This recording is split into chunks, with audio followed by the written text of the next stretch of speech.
Aloha everyone, it's Kona Raven, and today I'm going to go over how to create a floating hinge. So I'm already at that point where I've measured my covers and my spine, and I'm ready to attach my hinge, which I've already measured based off of the length and width of this spine here. So I'm at that point where I would normally attach this piece to the covers, but we're not going to do that.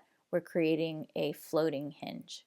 So first we're going to start by flipping this piece over, and then we're going to measure in between these two crease marks. If you fold this up, it makes it a little bit easier to find the edge of that, and then my measurement from one crease mark to another is 1¼ inches. So we're going to cut a piece of cardstock to the length and the width, and then you can attach this piece with glue. I don't recommend using ATG gun tape, but this double stick red tape is also really good to use. For this step I'm going to use glue. After you've run glue all on the back side of this cardstock piece, we're going to attach it. So again, we're going to attach it between the two crease marks. You just want to make sure that when you do attach it, you're not going over the crease marks.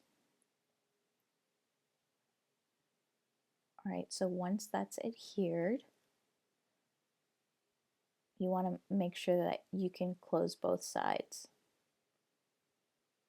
All right, so your hinges are on one side and they're reinforced on the back now. So the next step is to cut these two pieces so that they can fold over. All right, so these two side pieces are now cut so that they can fold over and double. So we're going to either take red tape or again some glue, and we're going to adhere the two pieces together. All right, so once this is glued, again, we're just going to fold that other half right over it and attach it. And I'm going to use my bone folder to really make sure that it's adhered very well.